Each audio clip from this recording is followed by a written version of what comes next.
Hello, Scott here, and welcome to yet another completely unprofessional unboxing.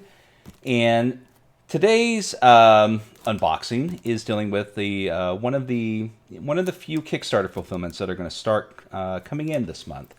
In fact, this one actually fulfilled last month, which is November, and but just getting around to opening it because I've been busy with other personal things and whatnot. So I've been very excited for this. A big fan of what this is going to be. But without further ado, let's go ahead and open it up, and then I will provide some more details. So, trusty Coleman camping steak knife here, and a little slice there.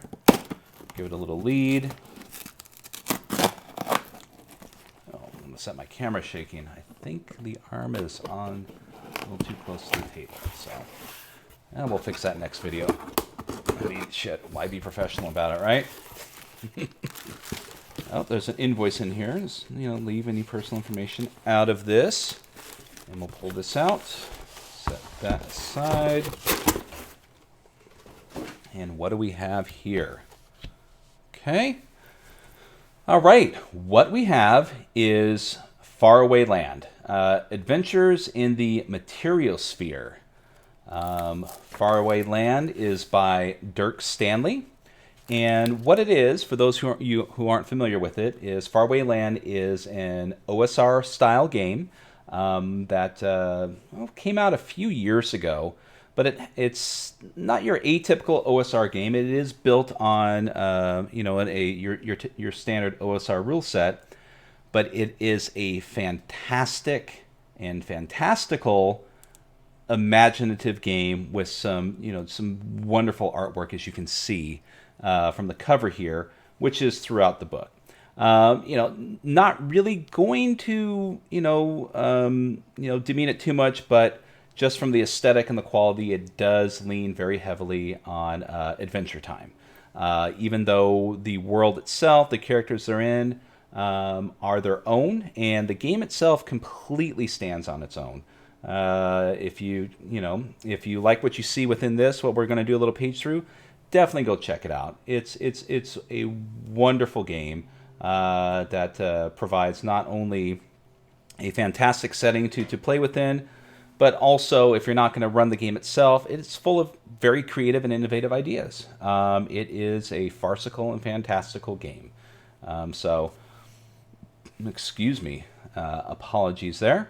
But anyways, let's take a quick look at it. I did back this on the Kickstarter, so my impression is this essentially is going to be Faraway Land, which takes place in a fantasy type setting, but this is going to be its sci-fi setting, its sci-fi equivalent. So it is a very thick book, much like the first Faraway Land was, as far as the rules and the information they're in.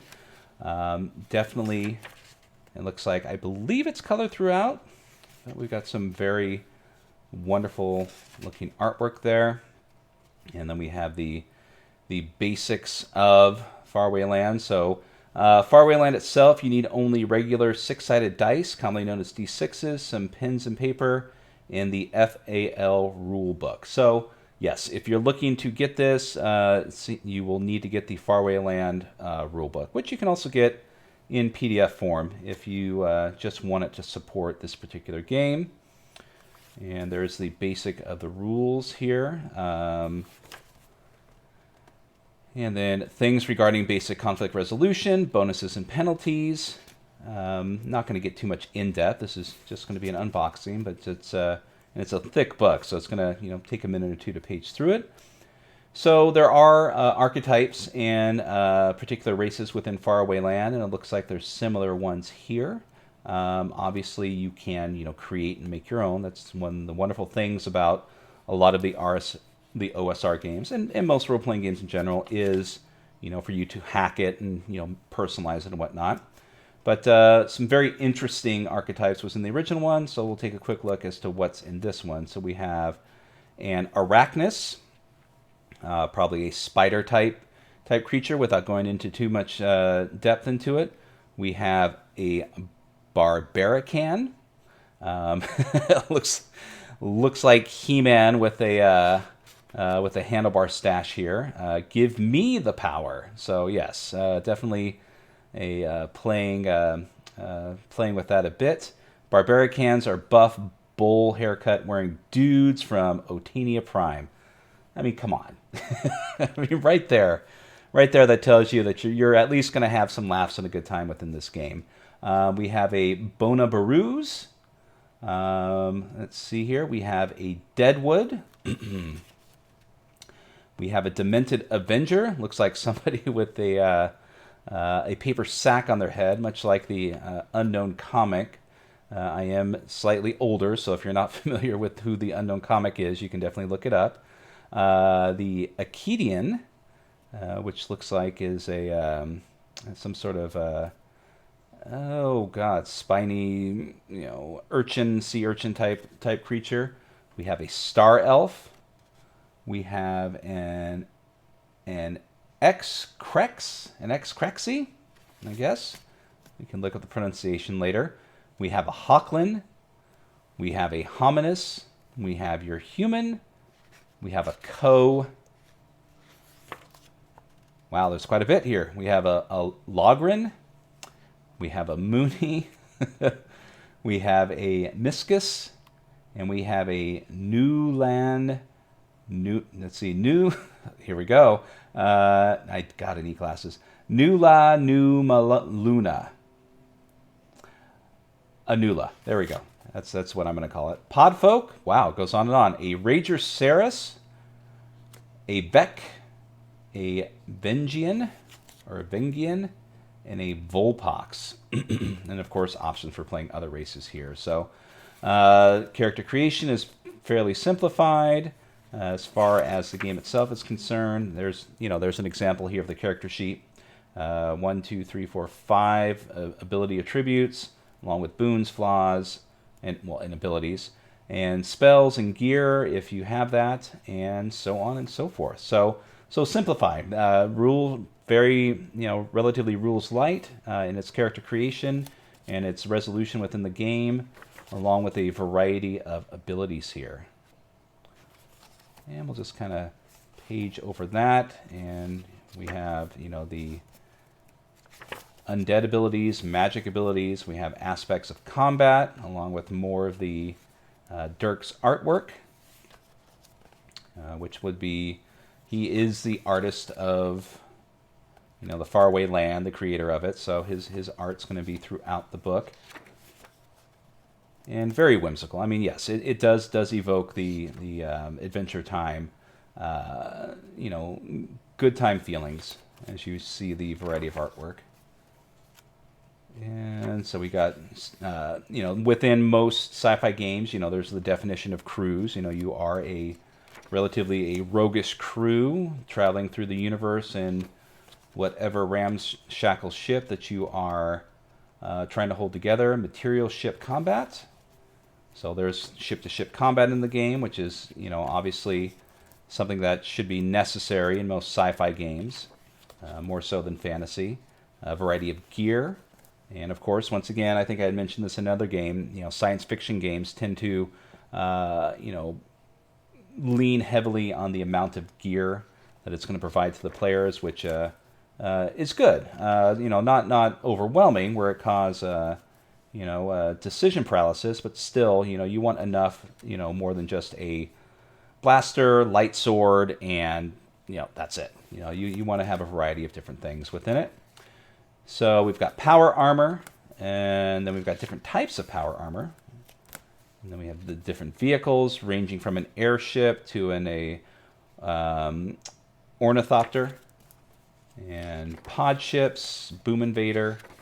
So we'll just continue to flip through this. And as mentioned, this is a large book, so quite a variety. And they're all. And the wonderful thing is, looks like every one of these ships have a detailed artwork associated with it, which is great.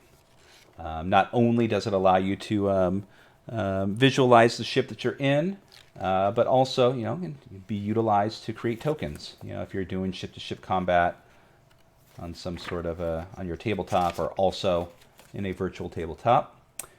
And so we've going on past the variety of ships into a custom ship builder, which is always nice. Non-player characters within the game. Examples of them: bots, a lot of bots, mutants. Essentially, how to make your own mutants. It looks like yes.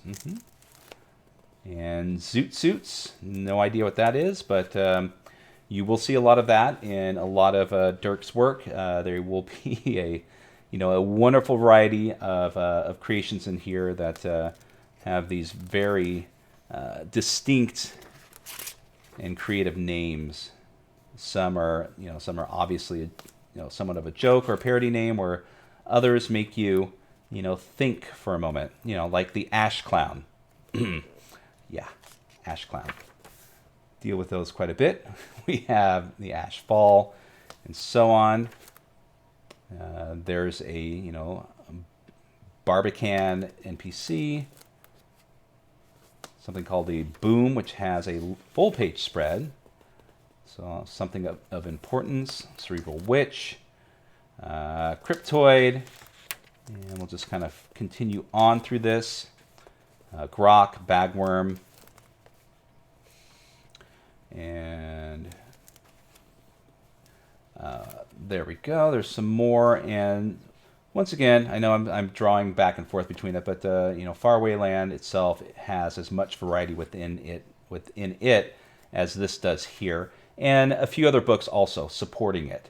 So I would imagine that if this has any sort of success, that this will continue to have some support. There's been adventures provided for Faraway Land. There's been setting pieces, companion books, and whatnot. Additional rules, additional options. Not that you really need many, because there's a ton in here. And we continue on. Just these are still NPCs, so he's really fleshed out this universe that he's created, which is good to know that you will, as you go from planet to planet or traveling through this solar system or whatever it may be, that nothing is going to be the same. It's going to be an alien environment no matter where you go, and some place for you to explore and discover. So we've got some tables here for loot drops, and then we have a wonderful size chart. Reminds myself of the size chart that came with the Call of Cthulhu, and other games do this, but the old silhouette here to give you an idea of the comparison to a human and other things here. So we got the size charts, and then we have another wonderful picture of some sort of worm crashing through an asteroid or a planet. And then we continue on with some what my guess is probably similar lore. The Celestial Order, Children of the Cosmic Wanderer. So whether this be a brief history of space travel. So yes, the history of the Materiosphere and whatnot. And dangers and hazard in space travel. Worlds of the Materiosphere. So you've got a variety of worlds to populate and explore, along with whatever you might want to create. Cosmic bodies and spheres, so different areas other than just populated planets. And we continue on. So celestial generators, there we go. So assistance with creating your own planet or other geographical aspect out in space. And then we've got the language spoken, which is the Pan-Galactic. Fantastic. And a wonderfully detailed index, which, considering the size of the book, obviously is going to be a few pages long. And then we have the character sheet, along with the ship sheet. And that should be about it, along with the general print information in the back. A little cutoff issue here. I mean, this is a Kickstarter, so I mean, it's depending on where it was printed. This was cut off a little little low, but it's not devastating. Something like this to me doesn't really warrant any sort of addressing as far as I'm concerned. It's the character sheet in the back of the book, which no one uses. I mean, you could use it to copy it off, but I don't really know anyone who does that anymore, because most everyone, if they need a character sheet, they can find it online and print out a PDF or whatnot. So does it take away from the book? Nah, not to me. Others may feel otherwise, but that's minor as far as I'm concerned. So there we go. So this is Faraway Land, Adventures in the Materiosphere. This is Dirk Stanley's venture out into taking the Faraway Land aesthetic out into the universe for some sci-fi adventures, and quite an imaginative and inventive book. So this is definitely something that I hope to get to the table sometime next year. I have not been able to get Faraway Land other than just pretty much generating characters and playing a short adventure with my son and his friends when they were a little bit younger. But the wealth of material that those books, and now including this one, provides, this can definitely be someone's long-term campaign. Not so serious, but also not completely childish. It's just fanciful and farcical. So hope you enjoyed this. This has been yet another completely unprofessional unboxing. My name is Scott. If you like this video, give a like, share it, subscribe if you feel like it. Also look for me on the Titterpigs podcast with Keith from rollingboxcars.com. We've got some new episodes coming up. We have a new episode coming up for December with maybe a couple shorter side episodes that we will populate throughout the holiday weeks here coming up. So have a wonderful day, and we will see you real soon. Take care.